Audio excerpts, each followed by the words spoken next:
respeitar, porque lei é lei, assim dizia minha amiga, a doutora Débora. Lei é lei. Se a lei diz que quem faz é essa pessoa, então é ela. Quem delibera é essa pessoa, então é ela. Então eu acho que a gente precisa aproveitar um pouquinho, estudar a lei para saber o que a gente está fazendo, o que a gente está falando, se a gente pode falar, né? Porque senão a gente vai continuar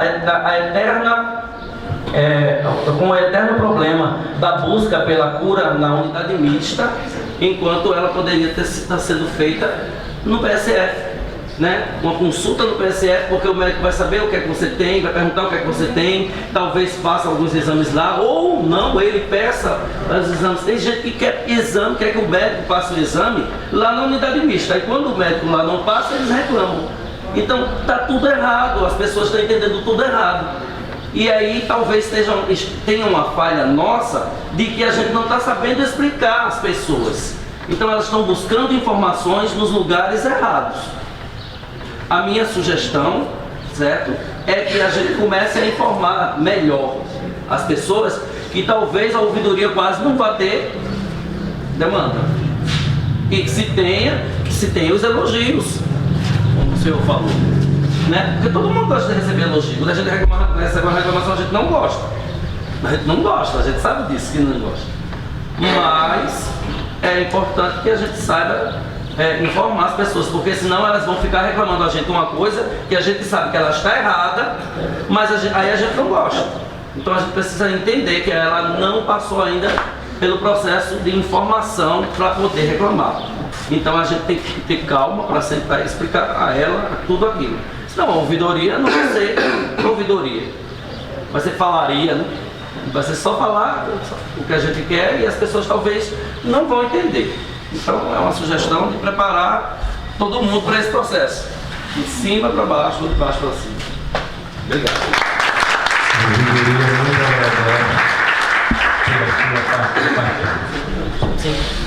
É assim, a participação, ela não é uma coisa retilínea. Ela é variada. Participa-se de vários modos, de várias maneiras.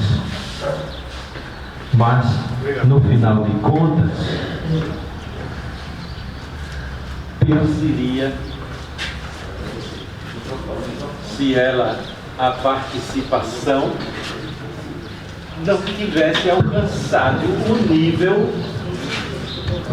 de manifestação, qualquer que seja ele. O valor não está no que Dona Maria me passa. O valor está no que Dona Maria teve o propósito de deixar de lado a inércia e participar. Aquela participação ideal do tudo certinho, não é isso que se busca. Não é isso que a ouvidoria persegue. O ouvidor é autoridade para garantir a Dona Maria e a seu José que, se ela quiser participar, ele participa. Eu não vou perguntar se a participação dela é valiosa. Eu tenho que ter a consciência de que eu não estou sozinho no mundo da representação. E eu me legitimo cada vez mais que as pessoas participem, que as pessoas se revelem preocupadas com aquilo que esteja sendo feito ou por deixar de fazer.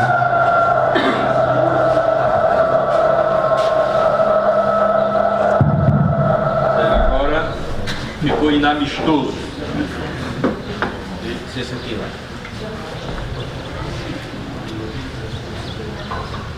Pois bem, continuamos e persistimos no nosso propósito de manifestações surjam na forma espontânea de ser de cada um, no limite da capacidade de cada um,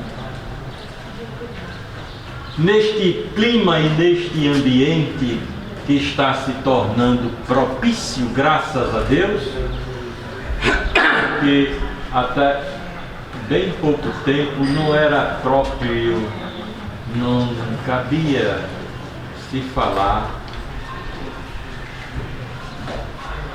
em ouvidor. Aliás, esse nome foi tomado por empréstimo,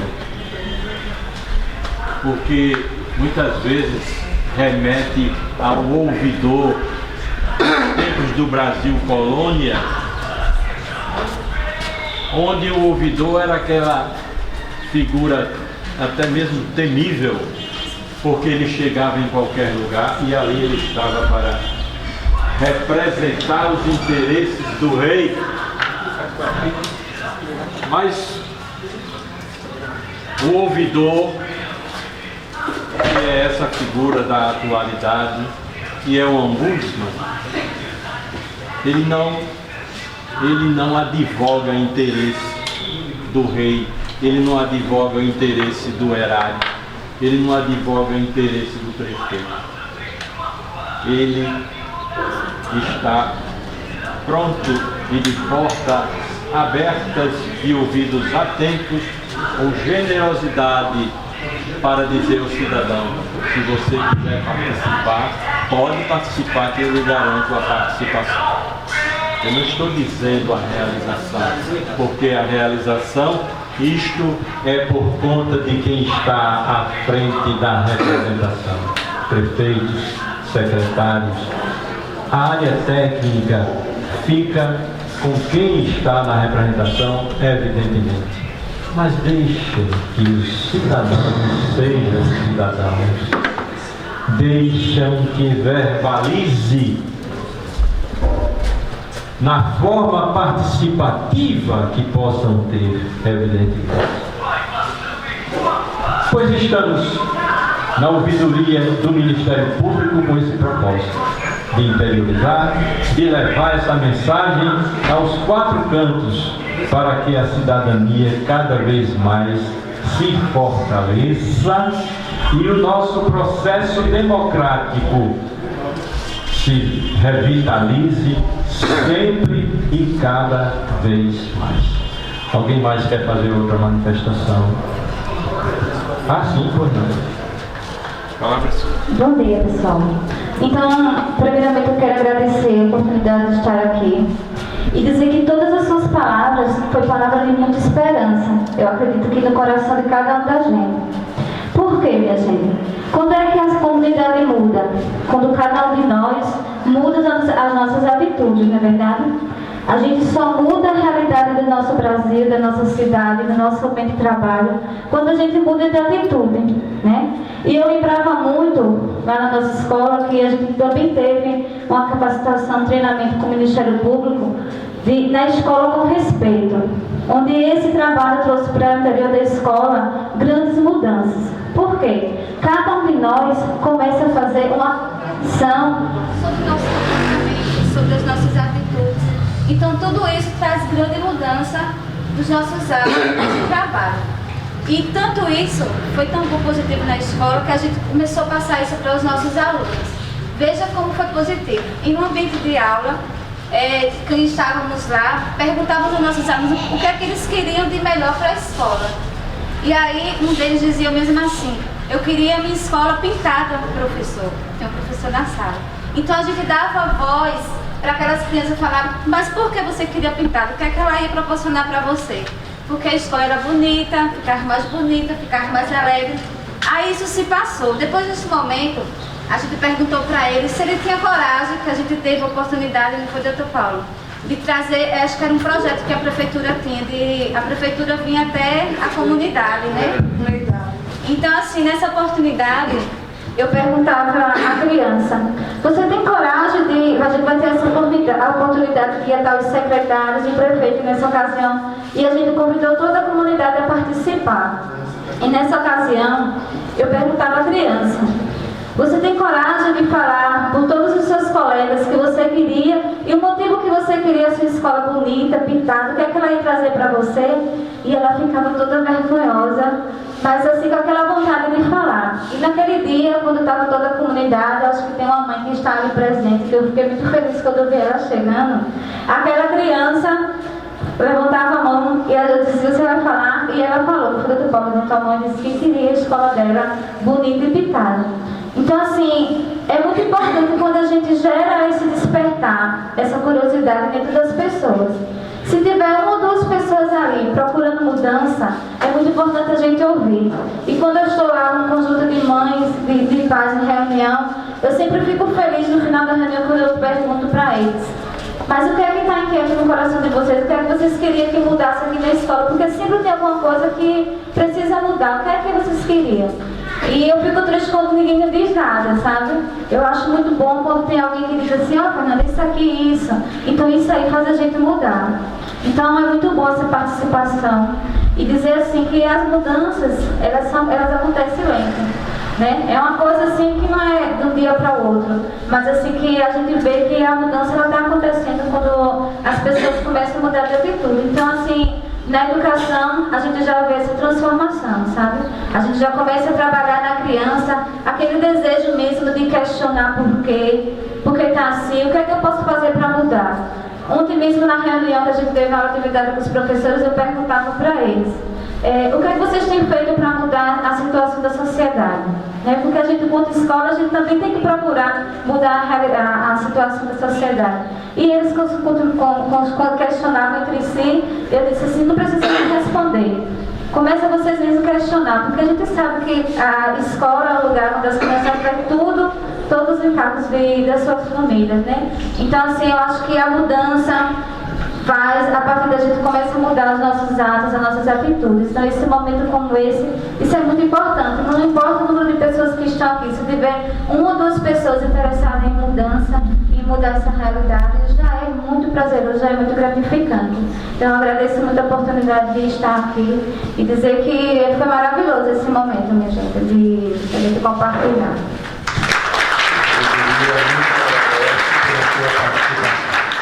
Sempre agradecendo. Sempre agradecendo. Agradecer é palavra de ordem. E o Célia, você não quer dar uma palavrinha?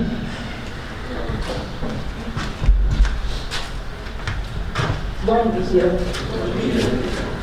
Sim, de fato, o quantitativo não importa. O que interessa é a vontade de mudar.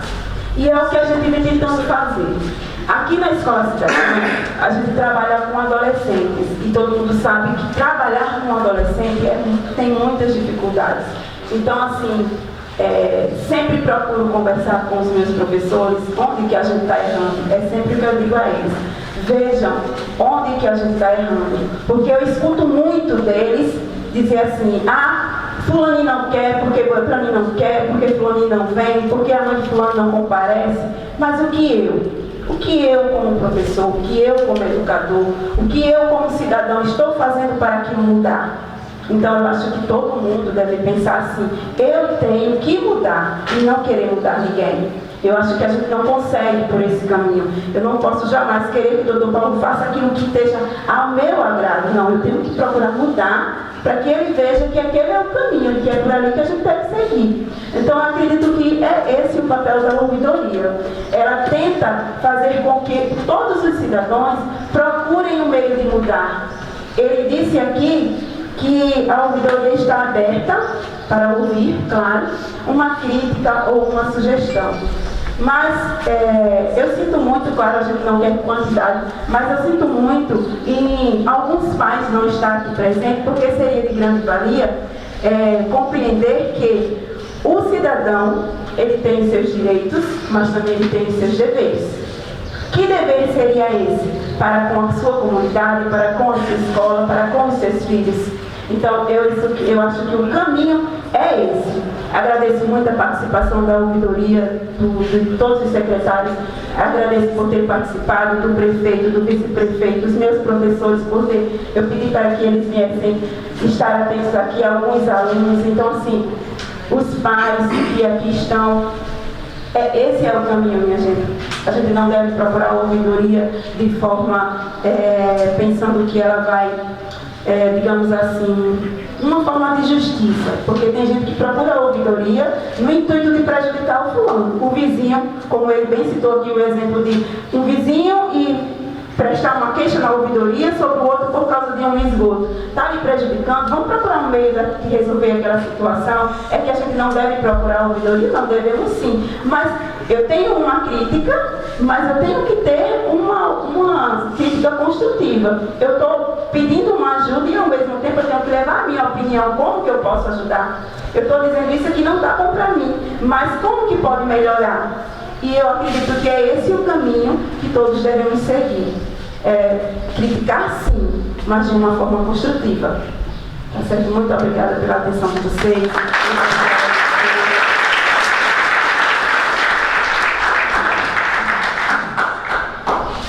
A ouvidoria agradece pela sua participação.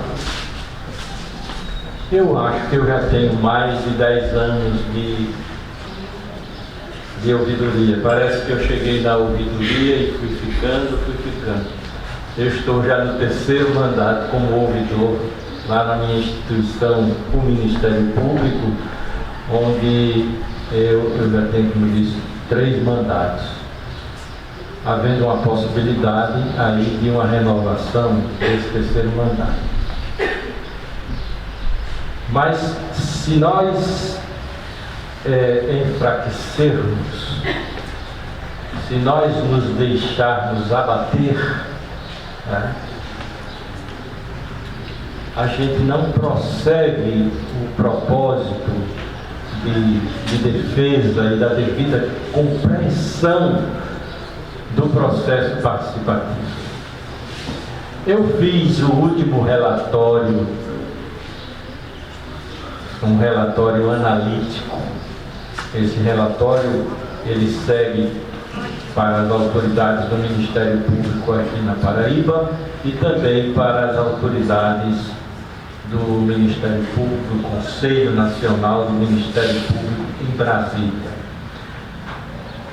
Apenas para citar o aspecto da participação, de 1.500, não estou sabendo dizer o número certo, não gravei, não memorizei, mas cerca de 1.500 manifestações que aportaram em nossa ouvidoria do Ministério Público. Aí por volta de 1.000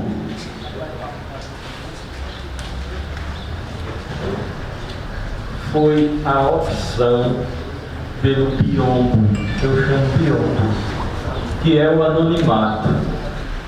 As pessoas procuram fazer a manifestação, mas não querem se identificar.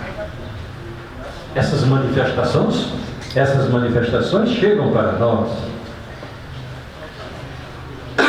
e 500 identificadas.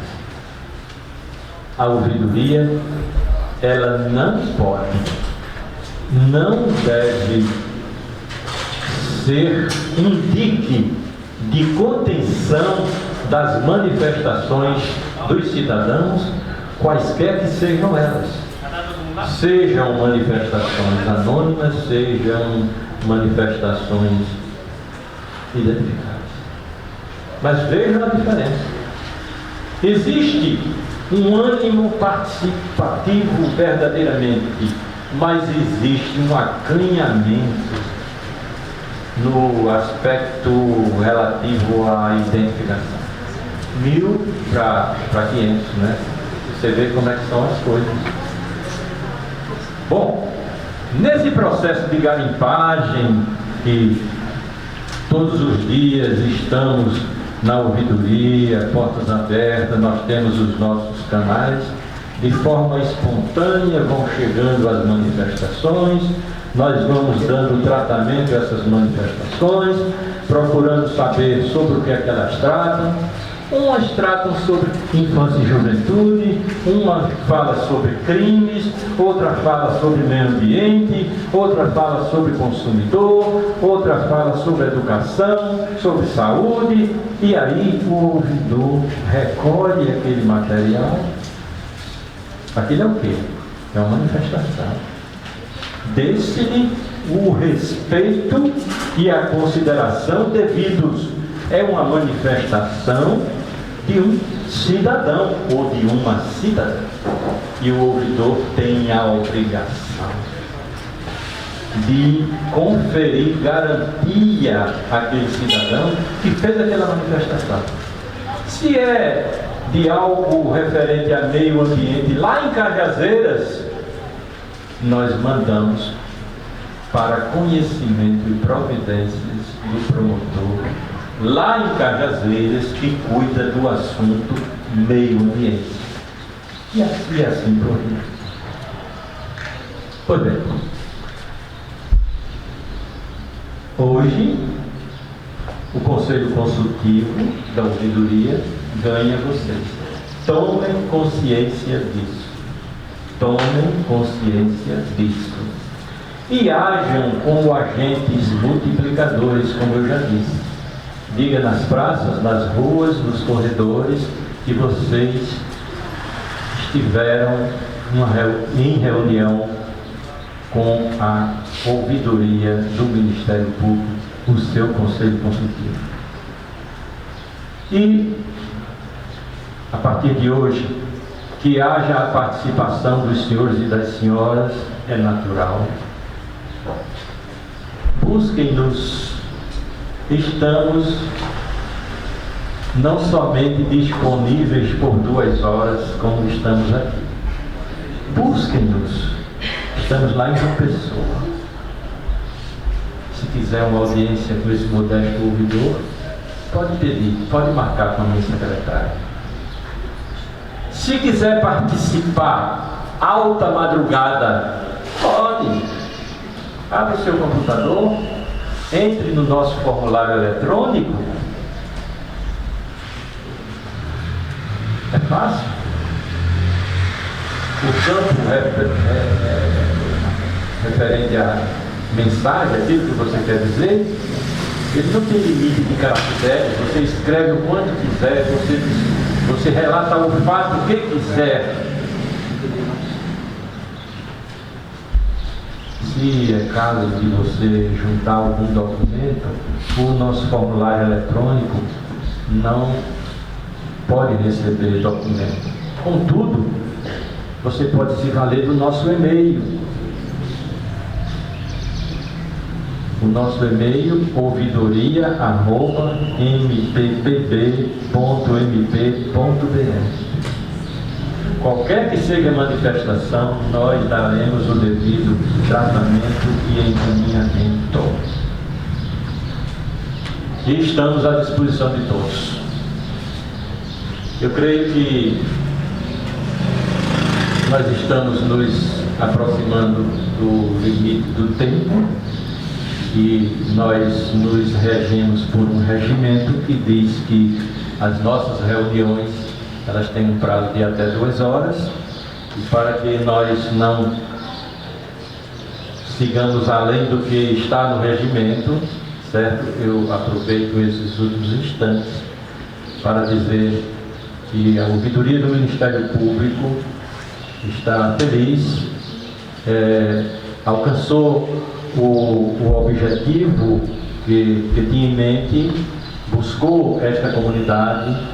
Eu agradeço a forma como estamos sendo recebidos e bem recebidos por todos. Compreendo a posição de todos e de cada um e respeito é dever do ouvidor. Mais alguém que queira se manifestar? Então, eu quero encerrar, mas não antes de dizer que agradeço a Gilcélia pelas diligências que adotou em ter recepcionado o expediente, que era um expediente de divulgação para fim que essa audiência pudesse acontecer. Agradeço por nos ter cedido esse espaço confortável, onde todos estamos aqui. Agradeço, enfim, a participação de todos. E com a graça de Deus, vamos encerrando por aqui esta participação. Está encerrada a reunião.